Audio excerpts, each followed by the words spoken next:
En esta tarde vamos a meditar un poco sobre lo que habla la palabra del Señor acerca del justo y el pecador en el Salmo primero de David. Vayamos a los Salmos, el libro de los Salmos, y abramos la escritura en el Salmo número 1 en todos los versos. Leo para ustedes de la versión Reina Valera 1960, el Salmo primero. Bienaventurado el varón que no anduvo en consejo de malos, ni estuvo en camino de pecadores, ni en silla de escarnecedores se ha sentado, sino que la ley de Jehová está su delicia, y en su ley medita de día y de noche. Será como árbol plantado junto a corrientes de aguas, que da su fruto en su tiempo, y su hoja no cae, y todo lo que hace prosperará. No así los malos, que son como el tamo que arrebata el viento. Por tanto, no se levantarán los malos en el juicio, ni los pecadores en la congregación de los justos, porque Jehová conoce el camino de los justos, mas la senda de los malos perecerá. Que Dios bendiga su palabra, muchachos. Cuando hablamos de los salmos, debemos tener siempre presente que los salmos son himnos. Los judíos usaban los salmos para cantar. Es así que muchos, cuando iban en la procesión rumbo a Jerusalén, ellos estaban cantando salmos, estaban cantando himnos. Incluso un método evangelístico de la iglesia del primer siglo, la parte judía, era recordar himnos que ellos cantaban en todas los días de reposo, en todas las reuniones que ellos tenían como judíos, para poder hacer entender lo que era el evangelio. Entonces, el salmo es totalmente un himno. La mayoría son himnos, son cantos, pero el salmo primero, en especial, junto con otro grupo de salmos, son salmos que se conocen como sapienciales. Los tienen en pantalla si ustedes quieren anotarlos. ¿Sí, no quieres aquí? Estos salmos sapienciales tienen la característica de que proveen sabiduría para llevar una vida con éxito y con prosperidad. Podríamos llamarlos como salmos proverbiales, en los cuales se incita o se quiere hacer ver al lector que se puede tener sabiduría para llevar una vida con éxito, próspera, con buena salud, largos años, buena reputación y felicidad, muchachos. Esto es importante porque no todos los salmos hablan de alabar a Dios. Hablan sobre un carácter de Dios, es correcto, pero no todos hablan de alabar a Dios. Por lo tanto, un estudio de este salmo es uno que nos puede aportar riquezas para nuestra vida y nos puede ayudar a comprender más el carácter de Dios. Porque tenemos que considerarlo en base a lo que el mismo contexto del salmo, aunque no tenemos un contexto histórico específico, podemos inferir ciertas ideas sobre el mismo salmo. Primero, el recurso que el lector hace sobre considerar a un hombre que es bienaventurado como un árbol. Podemos pensar, y quiero que piensen en esta tarde, muchachos, primeramente, un árbol plantado, el mismo árbol, en dos lugares diferentes. Imaginemos que plantamos un árbol en dos lugares diferentes. Aquí en la ciudad de Mexicali y en algunas ciudades quizá de donde ustedes están, se da mucho la plantación. Y hay árboles que están plantados junto a canales de río o a canales de riego.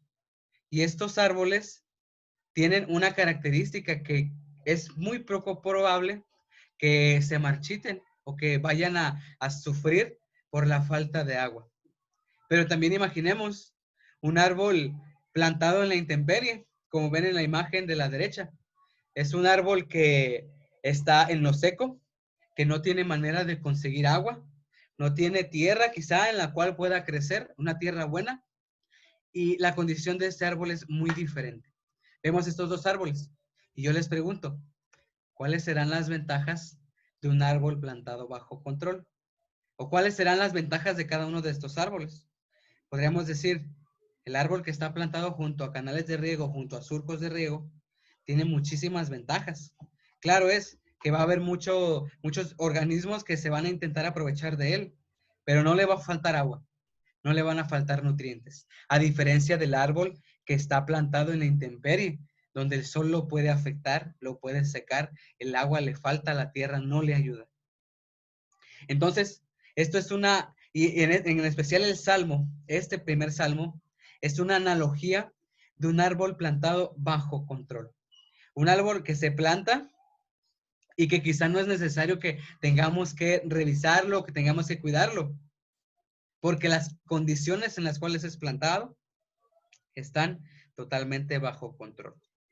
Hablando un poco de las bienaventuranzas, y entendemos y sabemos que el Señor Jesús habló sobre las bienaventuranzas en el capítulo 5, versos 3 en adelante, a los que iban a escuchar las bienaventuranzas. Pero en base al contexto de este salmo, muchachos, la bienaventuranza es primeramente un resultado, no es un estado. Ahorita vamos a avanzar con eso. Es un resultado porque el mismo contexto del Salmo en los primeros versos estipula la característica del que no es bienaventurado. Alguien que es bienaventurado es alguien que no anduvo en consejo de malos. De hecho, la versión Palabra de Dios para Todos, en esta parte de no andar en consejo de malos, dice que no sigue el consejo de los perversos. Y esto lo podemos ver incluso en el Salmo capítulo 5, verso 9. Acompáñenme al Salmo 5, capítulo 5, verso 9. La escritura dice lo siguiente: porque en la boca de ellos no hay sinceridad, hablando de los malos. Sus entrañas son maldad, sepulcro abierto es su garganta, con su lengua hablan lisonjas. Entonces la característica del que no es bienaventurado es andar en consejo de malos.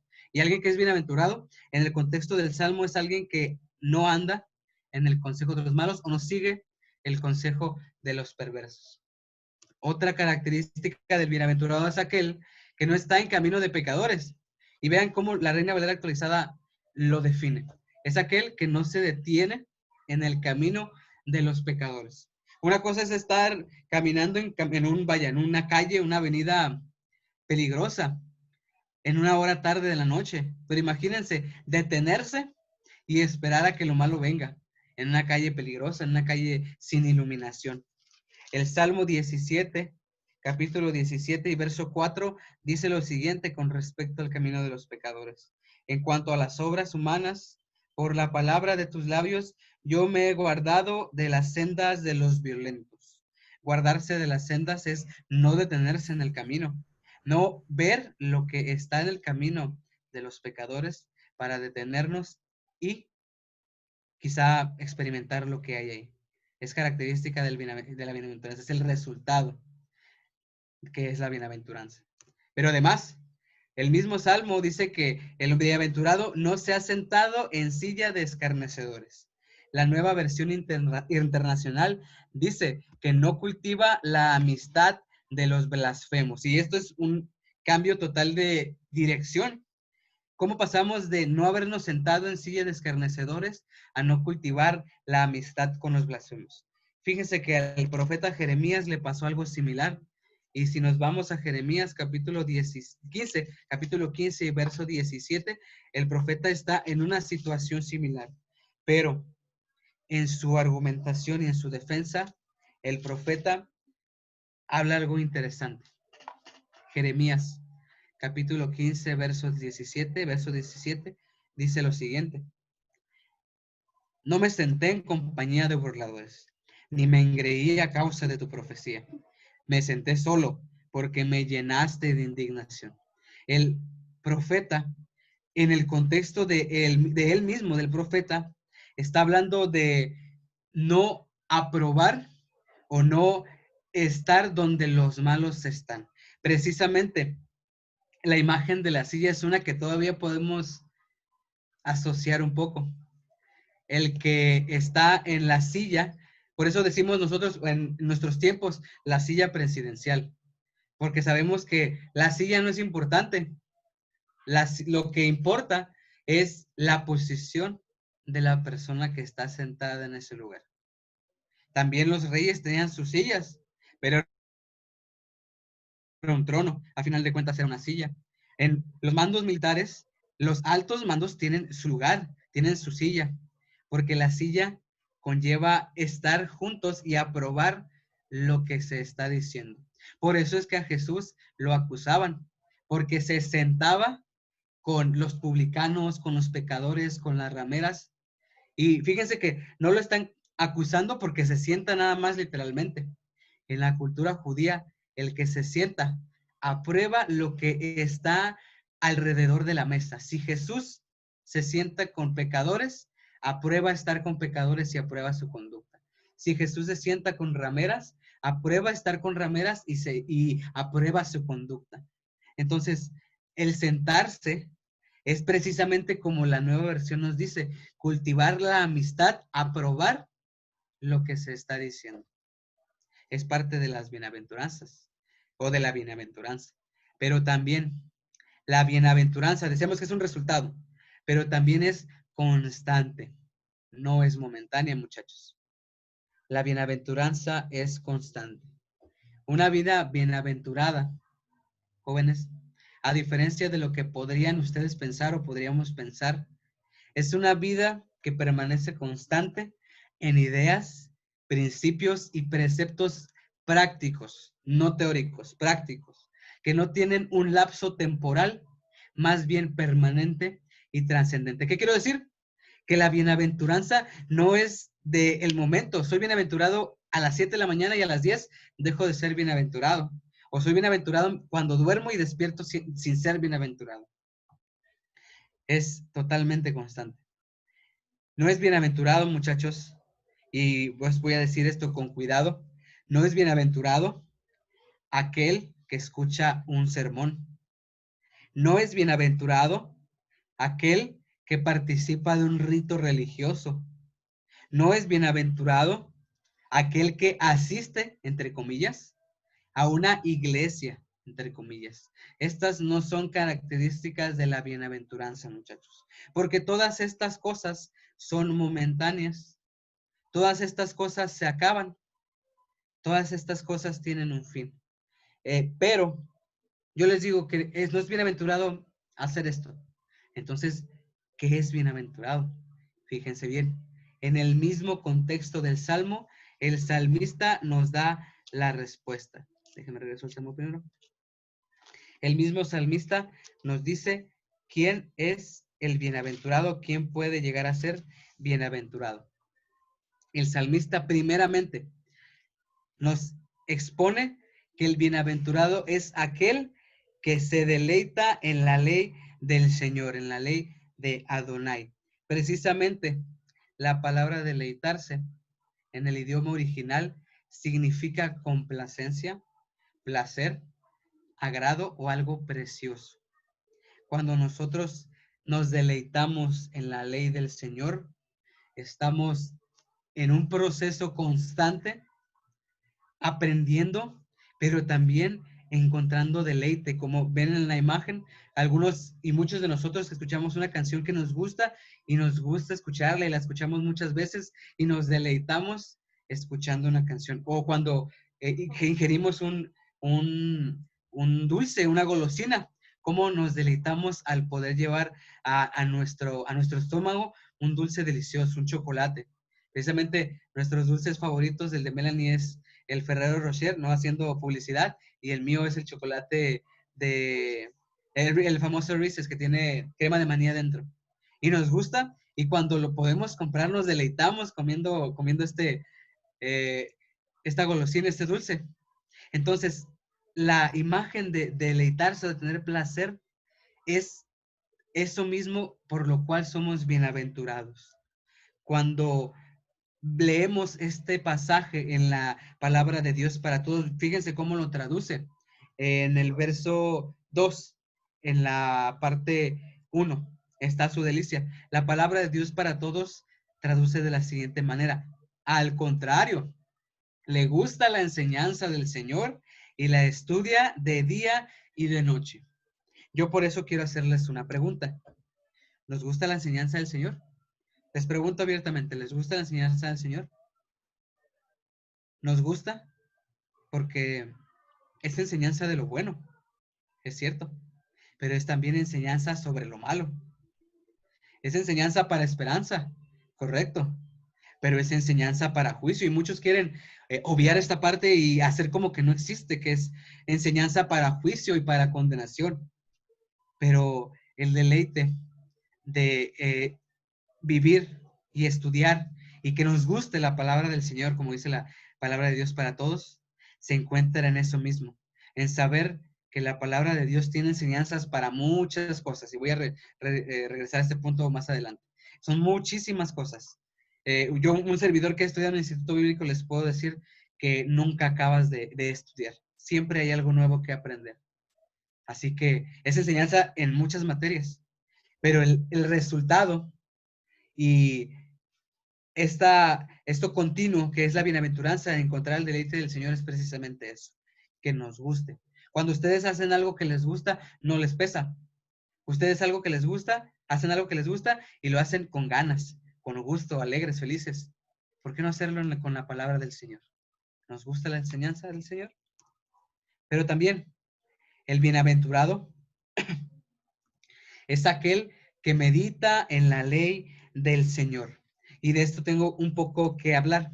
Precisamente, la palabra hebrea, meditar, pues si ustedes la buscan en el diccionario bíblico, la van a encontrar como el susurro de una paloma. ¿Por qué? Porque los judíos, y quizá ustedes hayan visto en algún documental de la cultura judía en Israel, en Palestina, que los judíos, mientras tienen sus libros de la Torá, de la ley, del Tanaj, están leyendo y están hacia enfrente, atrás y enfrente, atrás y enfrente. Y mientras hacen eso, no es solo el movimiento, están susurrando. Es como si nosotros leyéramos de alguna manera. No me escuchan. Yo lo susurré y no me escucharon quizá. Pero la persona que lo hace se escucha y lo está susurrando de tal manera que solo lo escucha él. Y ustedes pueden hacer el sonido de una paloma o ver una paloma que está susurrando y ven que es con un volumen bajo. Pero se escucha.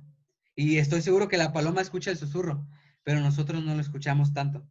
Entonces, el meditar es precisamente ese proceso en el cual estudiamos la palabra, pero de hecho lo hacemos de una manera no tanto obvia, pero sí externa. Y con esa palabra voy a tener cuidado.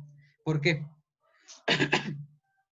Precisamente, en el proceso de estudiar se ha comprobado que cuando uno estudia y lee en voz alta lo que está estudiando o cita algo en voz alta, se puede aprender más fácil.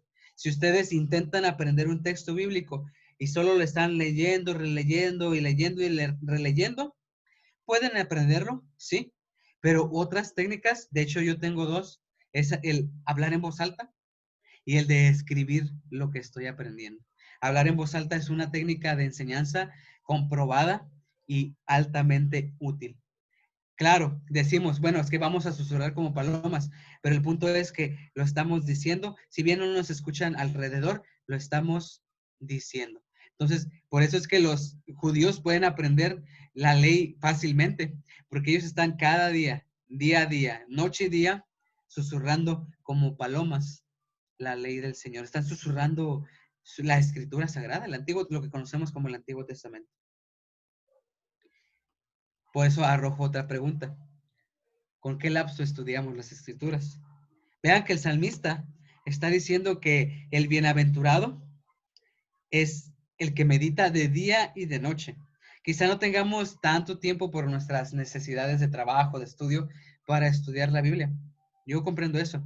Yo también en ocasiones me ha pasado, lo sufro, pero debe ser característica del hombre, de la mujer bienaventurada, del cristiano bienaventurado, el meditar en la palabra del Señor y hacerlo en lapsos lo más amplios posibles, lo más amplio posible.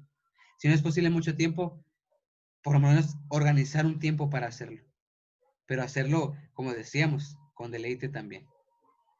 Hablamos del bienaventurado, pero ¿qué hay de los que el texto bíblico habla como los malos?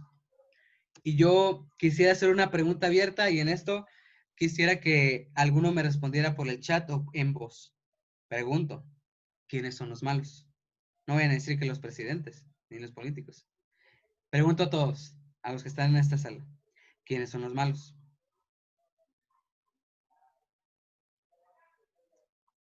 ¿Quiénes son los malos? Tal vez los que hacen lo contrario o más bien no hacen lo que, lo que haría un bienaventurado. Ok, muy bien. Los que no hacen lo que haría un bienaventurado. Muy bien. Excelente respuesta. Dicen en el chat, los que no hacen la voluntad de Dios. Muy bien. Correcto. ¿Alguien más que pudiera decirnos quiénes son los malos?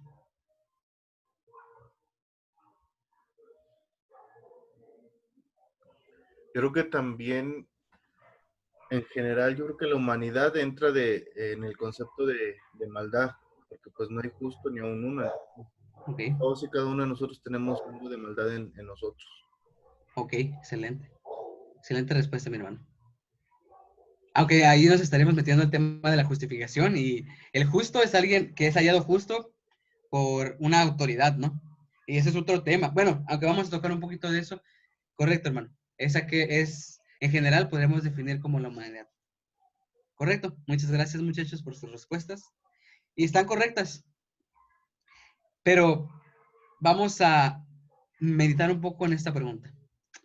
¿Quiénes son los malos? Podríamos decir, o algunos dirán, y algunos de nuestros hermanos dirán, que los malos son quizá los no cristianos. A ver, permítanme, ahí está. Quizá los malos son los no cristianos, los no creyentes. Alguno podría decir eso. Y quiero que presten atención. No, no me vayan a malentender porque ahorita vamos a cerrar esa idea. Podríamos decir que son los no cristianos. Otro podría decir que es un homicida. ¿Acaso son los homicidas? Son personas malas. Atentan con la vida, contra la vida humana, que es creación de Dios. Quizá podrían ser los ateos, que no creen en Dios y que niegan, algunos llegan a negar la existencia de Dios. ¿Podrían ser ellos los malos? ¿O podrían ser los malos los denominacionales, los que son parte de una denominación y no de la iglesia verdadera del Señor? Y ahí nos estamos metiendo en otro problema. ¿Serán los denominacionales? En el contexto del Salmo, muchachos. Y es válido que se hagan estas preguntas. No las voy a responder ahorita porque cada pregunta es un sermón. Responder a cada pregunta es un sermón. Pero en el contexto del Salmo, muchachos, en la palabra que se utiliza para el malo, para los malos, tiene dos sentidos principales. El primero es que el malo es el que actúa impíamente, el que desea el mal para los otros y el que hace las cosas en secreto. Esta definición la podemos asociar a ciertos hechos que hacen a alguien malo. Por ejemplo, decíamos el homicidio. El homicidio es malo porque atenta contra la vida humana y elimina una vida humana. Entonces actúa impíamente, porque el matar a alguien es precisamente, como decíamos, atentar contra alguien creado en la imagen y semejanza de Dios. Pero, en segundo lugar, el malo, la definición de el malo es una definición en sentido legal. Una persona mala es alguien condenado a una pena que es culpable de juicio por infringir la ley. Y es algo que mencionaba nuestro hermano Emanuel. No es que la maldad sea mala, bueno, perdón, voy y repito, no es que la humanidad sea mala, es que no somos justos porque somos hallados culpables por nuestro pecado. La humanidad no es mala, ser humano no es malo, porque si dicen o alguien dice que ser humano es malo, es decir, que en el primer momento en que una persona nace, o incluso antes, en el primer momento en que una persona es concebida, que es considerada humana, es decir, que ya está condenado ante Dios. Entonces, justificaríamos el bautismo de infantes porque tienen pecado desde que nacen. Y esto no hace sentido, ¿verdad? En el contexto de este salmo que estamos meditando, el Salmo 1, el malo es aquel que no considera las instrucciones del Señor, aquel que conoce la ley, pero no considera ponerla en práctica, no considera esas instrucciones que se le han puesto frente y las rechaza. Las rechaza de tal manera que él mismo, el malo, se halla culpable de no cumplir la ley. Y quiero que recordemos, y lo que les decía un poco de el contexto del salmista. El salmista no es un erudito, no es un conocedor al 100% de la ley, porque si asignamos la autoría de este salmo, que por tradición así se asigna a Samuel, a David, David no era un maestro de la ley. David no era un conocedor a profundidad de la ley. Había sacerdotes que conocían la ley y que le ayudaban a David. Pero el salmista David no era un erudito, no era un maestro de la ley. El salmista era una persona como nosotros, que se esfuerza por entender lo mejor la escritura para darle un sentido sano.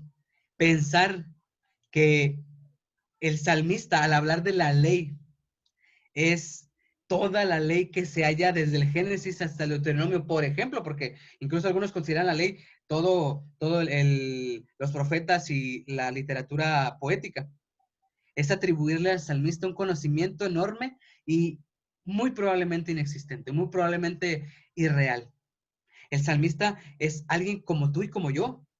Es un hombre, es un ser humano que estaba en un proceso continuo de aprendizaje y práctica, que nos ayuda a reflejarnos y a no ver que tenemos que ser eruditos para poder encontrar en la ley delicia y poder meditar en ella de día y de noche. El resultado de el salmista, entonces, no era un maestro de la ley, pero él podía decir con seguridad, ese hombre bienaventurado va a ser como un árbol plantado junto a corrientes de aguas, que da su fruto en su tiempo y su hoja no cae, y todo lo que hace prosperará. Regresando al tema de los malos. El malo es, entonces, muchachos, según el mismo Salmo primero, es el que anda en el consejo de otros malos y no en el consejo de Dios, como lo dice el verso 1 en la primera parte. El malo es el que está en el camino de los pecadores y no en el camino de Dios, el que se detiene para disfrutar del camino de los pecadores. El malo es también el que se sienta en la silla que le fascina a los escarnecedores. La palabra escarnecedor es un sinónimo de alguien que se burla, alguien burlón, alguien burlador. Los que se burlan, los que escarnen o escarnecen, los que escarnecen incluso a Dios. Yo sé que ustedes recuerdan, porque ustedes son muy son muy fans de Netflix, aquel programa en el cual se ejemplificaba la vida de Cristo como un homosexual. ¿A qué punto habríamos que llegar o habría que llegar para ser tan escarnecedores como para burlarnos de alguien como nuestro Señor Jesucristo y ponerlo como una figura que da totalmente vergüenza y da pena? Esas personas son los malos, los que no tienen temor de Dios y que les fascina sentarse en esos lugares que les corresponden a los pecadores. Si leen en Efesios capítulo 1, verso 3, el mismo apóstol Pablo exhorta, o anima, mejor dicho, a los efesios por medio de unas palabras que nos llegan a nosotros y nos transforman, nos pueden llegar a transformar.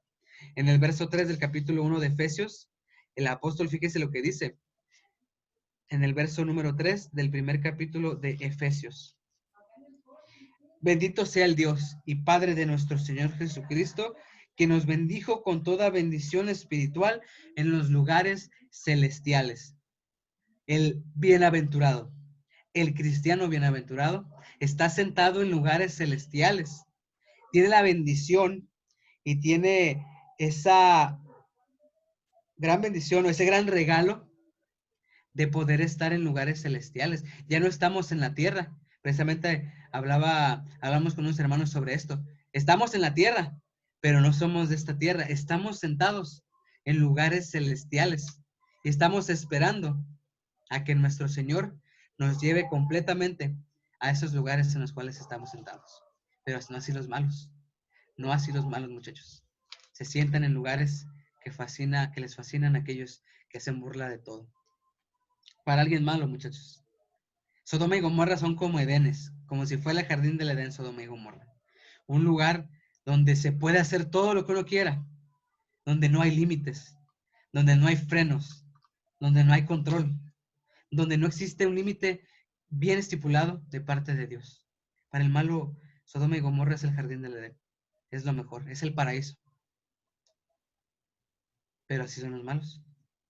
Entonces, ¿qué va a pasar con uno y con otro? Con el bienaventurado y con el malo, con el justo y el pecador. Pablo Hoff, un escritor, en su libro Libros Poéticos, resume el Salmo así: lo que piensa el hombre determina su manera de vivir. Si regresamos al Salmo primero, en el verso 6, en el Salmo primero, verso 6, el salmista concluye con unas palabras contundentes. Porque Jehová conoce el camino de los justos, mas la senda de los malos perecerá. Cuando hablamos de conocer, quizá lo asociamos con una idea terrenal de saber quién es la otra persona. Pero si ustedes, muchachos, quisieran vivir una vida bienaventurada, tenemos que dejar que Dios nos conozca a través de su palabra. Y ojo, estoy diciendo que Dios nos conozca a nosotros a través de su palabra. ¿Por qué decimos esto? Porque precisamente la palabra hebrea para conocer significa experimentar, significa considerar de manera especial, significa ser experto en algo. Cuando dejamos que Dios nos conozca, Dios mismo nos está experimentando, y no como que Él está haciendo experimentos, somos conejillos de indias, no, sino que nos considera de manera especial a través de su palabra. Podemos ver que nuestras vidas son medidas contra la palabra de nuestro Dios y podemos ser hallados faltos. Podemos encontrar consuelo, podemos encontrar palabras de aliento.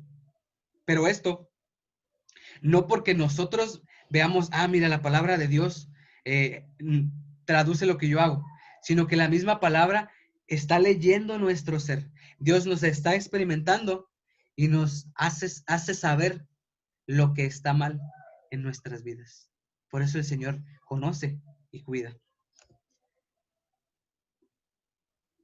Dios, muchachos, no experimenta a las personas a través de sueños.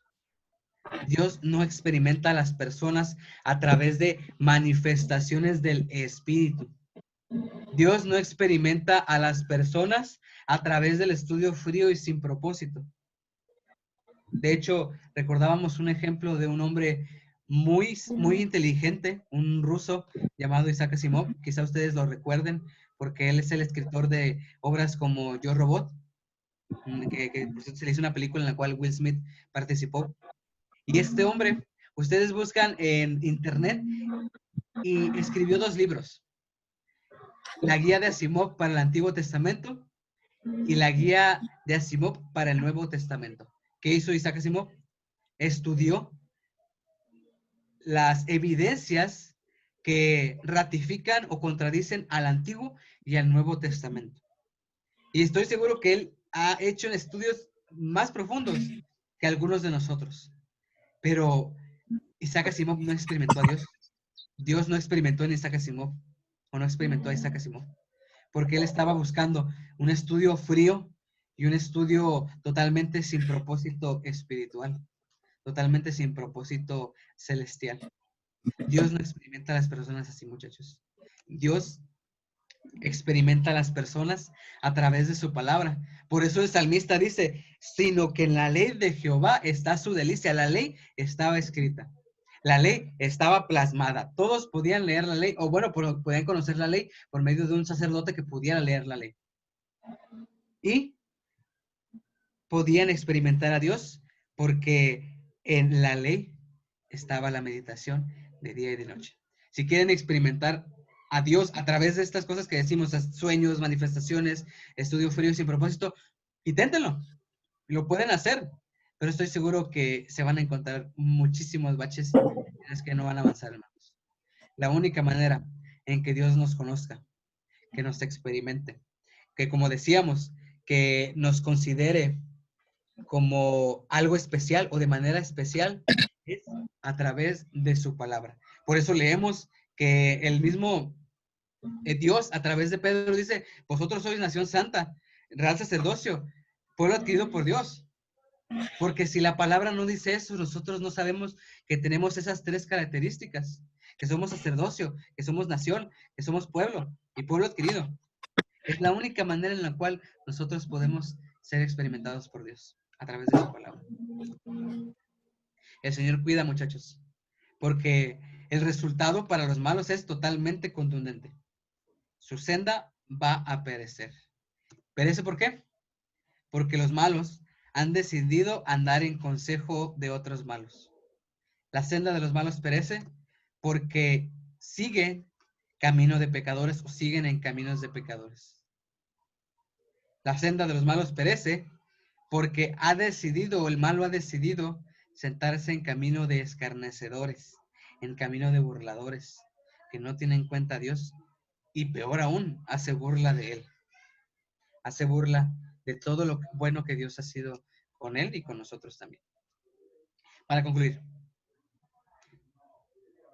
a la vista del Salmo, y esta imagen es totalmente repetida en la palabra, la imagen es de dos caminos, es clave en la escritura.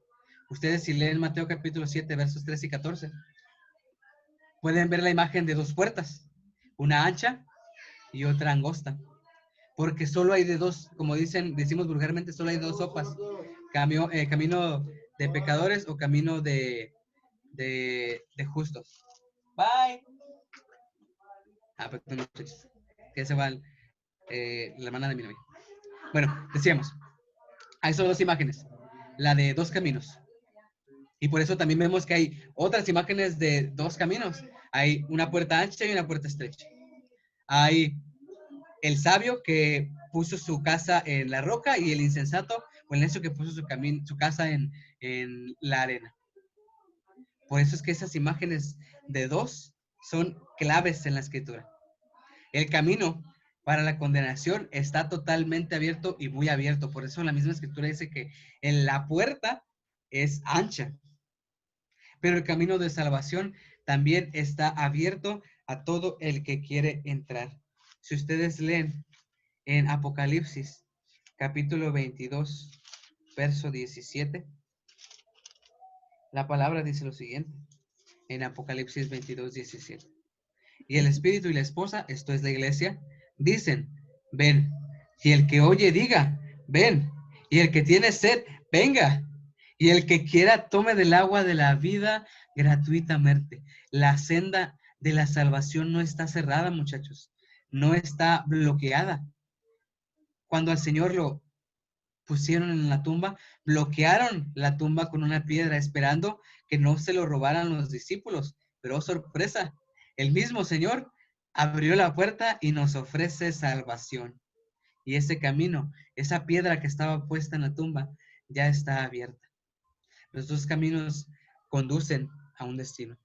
Pero tenemos que considerar, y decíamos, para llevar una vida bienaventurada, que el Salmo provee dos puntos claves. El primero, para concluir, muchachos, es que el estudio constante de la palabra de Dios tiene que ser, constante y placentero. Tenemos que encontrar delicia, como si ustedes consumieran un chocolate o el dulce que más les guste. Así, y más todavía tiene que ser el placer en estudiar la palabra. Y tiene que ser constante. No solamente unos pocos minutos, unos pocos días a la semana. Tiene que ser más constante. Y alejarnos de los caminos y acciones que nos pueden convertir en los malos. Decíamos y hacíamos preguntas retóricas, ¿quiénes son los malos?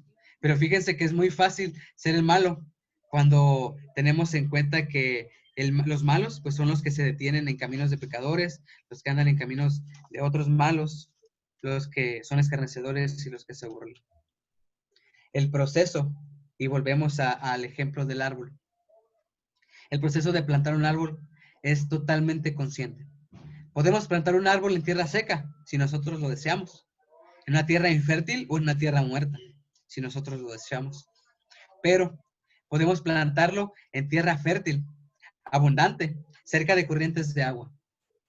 ¿Ustedes qué creen que va a ser el resultado para cada árbol? Por supuesto que el resultado del árbol que está plantado en tierra seca e infértil va a ser el que se marchite, que no dé fruto. Y el resultado de que el árbol sea plantado en tierra fértil, buena, cerca de corrientes de agua, es que este árbol va a crecer y va a dar fruto. Incluso el mismo salmista lo declara y volvemos a leerlo en el verso 3.